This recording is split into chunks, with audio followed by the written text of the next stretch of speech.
Then hello and welcome guys. आज की video में आप सभी का स्वागत है। तो आज हम लोग एक ऐसे केस के बारे में बात करने वाले हैं, एक ऐसे कंट्रोवर्सी के बारे में बात करने वाले हैं जो कि काफ़ी दिनों से चर्चे में थी।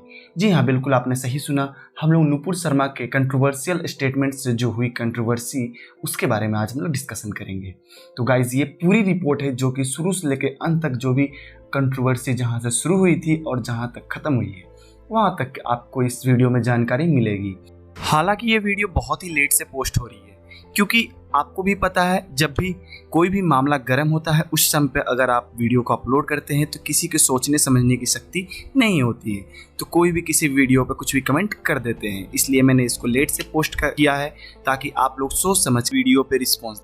इस कंट्रोवर्सी के रूट को हम लोग ज्ञानवापी मस्जिद को बोल सकते हैं क्योंकि अप्रैल 2022 में वाराणसी कोर्ट ने यह डिसीजन लिया कि Gyanvapi mosque complex and Kashi Vishwanath temple में एक वीडियोग्राफी सर्वे कराया जाए। कुछ सर्वे के फुटेज वीडियो में जो ज्ञानवापी मस्जिद है उसके अंदर एक शिवलिंग जैसा ऑब्जेक्ट पाया गया। किसी का मानना है कि यह एक फाउंटेन है और किसी का मानना है यह एक शिवलिंग है, लेकिन इसमें कोई ऑफिशियल इन्वेस्टिगेशन नहीं किया गया।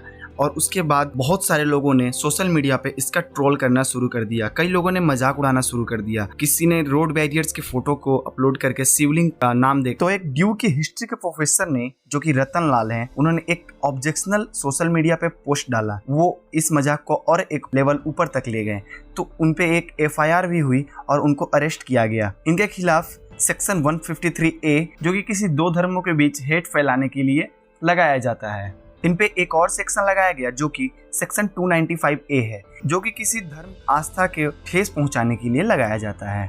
लेकिन रतनलाल के भी सपोर्ट में बहुत सारे लोग हैं, जैसे कि इस तरह से हम लोग देख सकते हैं जिस तरह की नुपुर के सपोर्ट में भी बहुत सारे लोग हैं। और इन लोगों को हम दो तरीके से बांट सकते हैं। फर्स्ट, जो वो पर्सन होते हैं जो article 19(1) the right to freedom of speech के समर्थन में होते हैं, लेकिन उसी और दूसरे लोगों को क्या कहना है कि आर्टिकल 92 में फ्रीडम ऑफ स्पीच के रिलेटेड कुछ रीजनेबल रिस्ट्रिक्शन भी लगाई गई हैं। फ्रीडम ऑफ स्पीच का मतलब ये नहीं है कि आप किसी भी दो धर्मों के बीच में हेट स्पीच फैलाएं या हेट स्पीच या हेट स्टेटमेंट आप किसी के सामने दें। आर्टिकल 92 के लिए सेक्शन 295A आता है, जिसमें भी कुछ रिस्ट्रिक्शन लगाई गई हैं। ये सुप्रीम कोर्ट ने ये साफ साफ कहा है कि हमें इसे बारीकी और निष्पक्षता से किसी भी स्टेटमेंट को समझना चाहिए, और अगर उस स्टेटमेंट में कुछ गलत पाया जाता है तो उसे पनिश्ड किया जाएगा, और अगर वो गिल्टी नहीं पाया जाता है तो उसे पनिश नहीं किया जाएगा। अभी ये सब चीजें चली रही थी, तभी एंट्री होती है हमारे नुपुर शर्मा, जो कि 26 मई 2022 को न्यूज 24 के प्रोग्राम में आती हैं और कंट्रोवर्शियल स्टेटमेंट देने की कोशिश करती हैं। लेकिन वहां के न्यूज एंकर जो हमारे मनक गुप्ता हैं उन्हें रोक देते हैं और बोलते हैं कि किसी भी पर्सनल रिमार्क पर आप क्वेश्चन नहीं कर सकती हैं। अब हम राष्ट्र की बात में न्यूज 24 पर कोई भी डिबेट करते हैं, कोई भी मुद्दा हो, पहला रूल ये होता है नो पर्सनल कमेंट। बिल्कुल no, absolutely no personal comment. Nupur आपने भी गलत किया, दिलवी साहब आपने भी गलत किया। उसी बीच नुपुर शर्मा गुस्सा हो जाती हैं और प्रोग्राम को छोड़कर चली जाती हैं, और उन्होंने बाद में ये ट्वीट भी किया कि ये प्रोग्राम बहुत ही बेकार है और ये चैनल भी बहुत ही बेकार है। Same day Nupur Sharma republic Bharat पे आती हैं और सेम कमेंट और same statement Islam and prophet Mohammed पर कुछ स्टेटमेंट देती हैं। रिपब्लिक भारत के एंकर ऐश्वर्या वार्न करते रहती हैं, लेकिन नुपुर शर्मा नहीं मानती हैं, और फाइनली टाइम्स नाउ पर नुपुर शर्मा अपना कमेंट और स्टेटमेंट दे देती हैं, जिससे कि बहुत बड़ा कंट्रोवर्सी क्रिएट हो जाता है। जो कुरान में आपके लिखा है बकायदा, उसका मजाक बनाना शुरू कर दूं।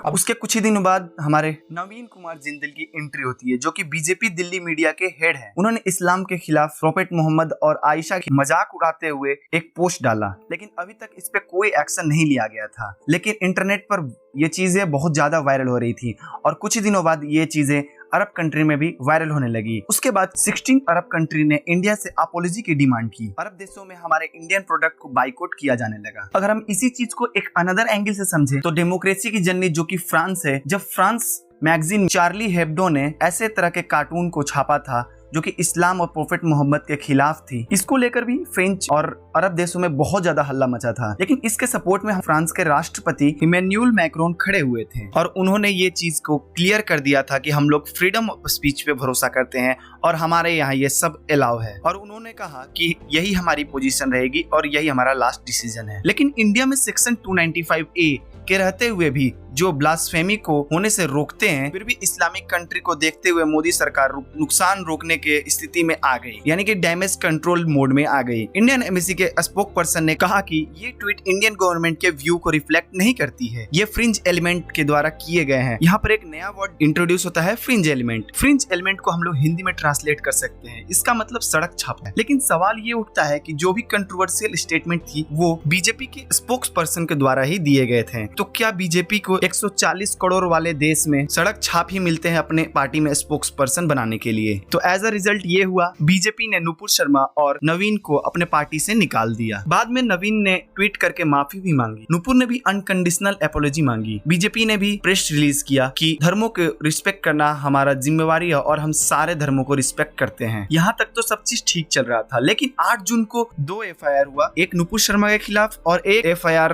उन 31 पीपल्स के खिलाफ हुआ जिसमें कि अशुद्दीन ओवैसी और कंट्रोवर्शियल प्राइस्ट यस नरसिम्हा आनंद भी होते हैं। हालांकि कुछ लोगों ने कहा कि नुपुर के खिलाफ कोई FIR नहीं होना चाहिए according to freedom of speech, लेकिन कुछ लोगों अगेंस्ट में भी खड़े थे जो कि हमारे 295A का सहारा ले रहे थे। देखिए, हम इन चीजों में लोगों को 2 तरीके से बांट सकते हैं, एक ऑनेस्ट लिबरल और एक ऑनेस्ट कंजर्वेटिव। ऑनेस्ट लिबरल वो हुए जो कि नुपुर के फ्रीडम ऑफ स्पीच को सपोर्ट करते हैं और 295A नहीं होना चाहिए ये चाहते हैं, और ऑनेस्ट कंजर्वेटिव वो हुए जो कि नुपुर के अगेंस्ट में हैं और जो कहते हैं किसी भी धर्म को गलत नहीं बोलना चाहिए। आप कौन से कैटेगरी में जरूर कमेंट में बताइएगा। हालांकि दिक्कत इन दोनों कैटेगरी के लोगों में नहीं है, दिक्कत हमारे एक ही कैटेगरी के लोगों में है जो कि हिपोक्रेटिस के लोग हैं, जिसमें आपको अपने धर्म के खिलाफ क्रिटिसिज्म बर्दाश्त नहीं होता और दूसरे धर्म को क्रिटिसाइज करने के लिए आप हमेशा तैयार रहते हैं। फ्रीडम ऑफ स्पीच याद आ जाता है जब आपके धर्म वाले दूसरे धर्म का मजाक उड़ाते हैं, और एकदम से 295A याद आ जाता है जब आपके धर्म के खिलाफ कोई मजाक उड़ाता है। लेकिन यहाँ दिक्कत वाली बात यह है कि ज्यादातर लोग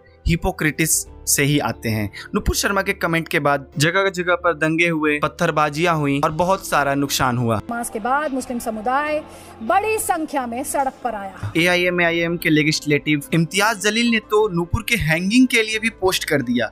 उन्होंने अपने ट्विटर पे लिखा कि नुपुर को फांसी की सजा दे देनी चाहिए। मेरी नजर में ऐसे लोगों पे सख्त कार्रवाई करनी चाहिए, क्योंकि ऐसे लोग ही हेट स्पीच को बढ़ावा देते हैं। एक और दर्दनाक घटना को उदयपुर में अंजाम दिया गया, जो जहां पर कन्हैया लाल जो कि दर्जी हैं, कुछ इस्लामिक कम्युनिटी के कट्टरों ने उनका गला काटकर हत्या कर दी। Nation, 2 people entering a tailor shop and beheading him because he had supported Nupur Sharma's comments on the Prophet. The suspected जिसके बाद धारा 144 लागू कर दिया गया, 24 आवर के लिए इंटरनेट को डाउन कर दिया गया। लेकिन आखिर ये घटना पूरी हुई कैसे, चलिए हम आपको बताते हैं। 10 जून को दर्जी कन्हैया लाल के तरफ से नुपुर शर्मा के सपोर्ट में एक पोस्ट किया गया। अगले ही दिन 11 जून को नाजिम अहमद ने धान मंडी थाना में मामला को दर्ज किया और 12 जून को पुलिस कन्हैया लाल को गिरफ्तार करके कोर्ट में पेश किया। 13 जून को कन्हैया लाल को जमानत मिल गई, और लेकिन 2 दिनों बाद 15 जून को ही कन्हैया लाल को बहुत सारी धमकियां आने लगी और कुछ ही दिनों बाद उनकी हत्या लाइव वीडियो अपलोड करके कर दिया गया, जिस लाइव वीडियो में साफ देखा जा सकता है कि किसी तेज धारदार हथियार से कन्हैया लाल की गर्दन को काटा गया है। तो गाइस, इन सभी चीजों का कारण क्या है? इन सभी चीजों का कारण सिर्फ हिपोक्रेटिस है। इसीलिए हमें किसी भी